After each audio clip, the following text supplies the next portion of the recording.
দীর্ঘ প্রসিডিংয়ের মধ্যে দিয়ে এই পরীক্ষা শেষ করেছেন।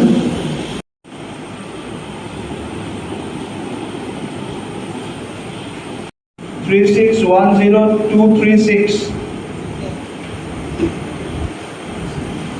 3610 3610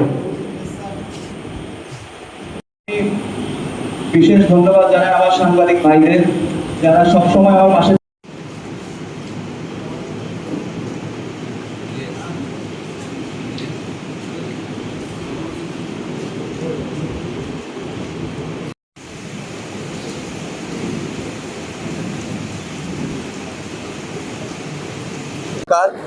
সহ আমাদের বর্তমান আইজিপি স্যার সহ আমাদের যারা আমরা জেলাতে এই কমিটিতে ছিলাম, আমাদের সবারই একটা অভিপ্রায় ছিল যে একেবারে স্বচ্ছ প্রক্রিয়ার মাধ্যমে যোগ্যতার ভিত্তিতে আমরা এই নিয়োগ প্রক্রিয়া সম্পন্ন করব এবং আলহামদুলিল্লাহ